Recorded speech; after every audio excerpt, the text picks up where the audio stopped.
আমাদের দাবি খুব বেশি নয়, আমাদের মাত্র 5টি দাবি। এই 5টি দাবিকে অবশ্যই মেনে নিতে হবে। পিআর পদ্ধতি ছাড়া এই দেশের মানুষ আর যেন তেন নির্বাচন দেখতে চায় না। আমাদের অন্যতম দাবি হলো পিআর পদ্ধতিতেই নির্বাচন বাংলাদেশে হতে হবে। সংগ্রামী তৌহিদি জনতা, আমাদের দাবি স্বৈরাচারী হাসিনাকে স্বৈরাচারী হতে আরো বেশি যারা সহযোগিতা করেছে তারা হলো এরশাদের নেতৃত্বাধীন জাতীয় পার্টি। এই আওয়ামী লীগকে নিষিদ্ধ করা হয়েছে, ছাত্রলীগকে নিষিদ্ধ করা হয়েছে, জাতীয় পার্টি এখনো বহাল তবিয়তে আছে। এই জাতীয় পার্টিকে অবশ্যই নিষিদ্ধ করতে হবে। আপনারা জানেন বিগত আওয়ামী সরকার 15.5 বছর বাংলাদেশের সাধারণ মানুষের উপর অত্যাচার জুলুম নির্যাতন করেছিল। আমরা বলতে চাই সকল জুলুমের অবসান ঘটিয়ে আওয়ামী শাসনামলের সকল দুর্বৃত্তদের বিচার দৃশ্যমান করতে হবে। এই সমস্ত নরপশুদের বাইরে রেখে বাংলাদেশ জামাত ইসলামী সাধারণ জনগণকে সাথে নিয়ে কোন নির্বাচনে যাবে না। এই সমস্ত অপশক্তিকে নির্মূল করেই তারপর জামাত ইসলামী জনগণকে সাথে নির্বাচন করবে ইনশাআল্লাহ।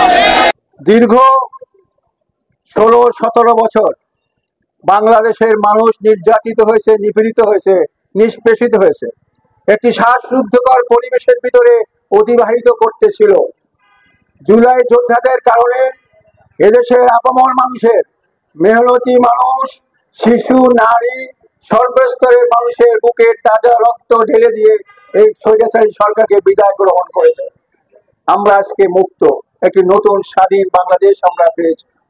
কিন্তু আসন্ন জাতীয় সংসদ নির্বাচনে অন্তর্বর্তীকালীন সরকার প্রধান আগামী 26 ফেব্রুয়ারিতে নির্বাচনের দিন ঘোষণা করেছে।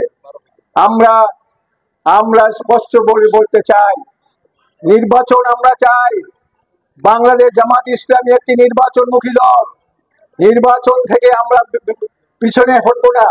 কিন্তু আমাদের দাবি হচ্ছে, জনগণের দাবি হচ্ছে 5টি দফা আমরা দিয়েছি, এই 5টি দফা মানতে হবে। ওয়ালটন এখন দেশের সীমানা পেরিয়ে পৌঁছে গিয়েছে 50টিরও বেশি দেশে। ওয়ালটন, ঘরে ঘরে, বিশ্বজুড়ে। এদেশের জনতা সকল আয় বর্জ্য টাকা পয়সা তারা বিদেশে পাচার করে দিয়েছে এবং বাংলাদেশটিকে একটি সন্ত্রাসী রাজ্যে পরিণত করেছিল। যদি পিআর পদ্ধতি নির্বাচিত হয় তাহলে একক কার কর্তৃত্ব থাকবে না। কেউ কাউকে পাথর দিয়ে হত্যা করতে পারবে না, কেউ চাঁদাবাজি করতে পারবে না, কেউ কার ব্যবসায় হামলা করতে পারবে না। যারা এই পিআরের বিরোধিতা করতেছে তাদের এই উত্তরসূরি ইতিমধ্যে প্রমাণ করে দিয়েছে বাংলাদেশটাকে তারা একটি সন্ত্রাসী ষড়যন্ত্রে পরিণত করেছে। আমরা 18 কোটি বাঙালির পক্ষ থেকে বলতে চাই, নতুন বাংলাদেশের নতুন যে নির্বাচন হবে, এই নির্বাচন হবে অবাধ, নিরপেক্ষ, গ্রহণযোগ্য নির্বাচন হতে হবে। অবাধ, গ্রহণযোগ্য নির্বাচন করতে হলে আওয়ামী দোষর 14 দলকে নিষিদ্ধ করতে হবে। আমাদের অসংখ্য ভাইদেরকে আহত করেছে, অসংখ্য ভাইয়ের পাও নেই, চোখ নেই, কারো হাত নেই,